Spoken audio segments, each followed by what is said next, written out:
কারণ আপনারা যে আসছেন এই হাসপাতালটা যে বন্ধর ঘোষণা দিলেন এটার কারণটা কি আপনাদের? কারণ আমাদের যারা রুগী আছি আমরা, আমাকে তো অল্প টাকায় হয়। এখন একটা অ্যাক্সিডেন্ট হয়েছে, এখন স্বাস্থ্যমন্ত্রী যে এটার ব্যাপারে ঘুষ চাইছে, এখন হ্যাঁ ঘুষ দিলে এটা চলতো, এটা ঠিক আছে।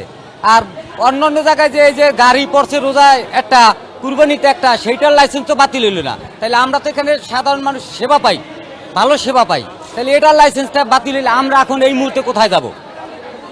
এখন এইটা তো রাজনীতি ক্ষেত্রে এই হাসপাতালকে হিনু করা হইলো, কারণ এইটা তো বন্ধ করার কোনো ইখতিয়ার না।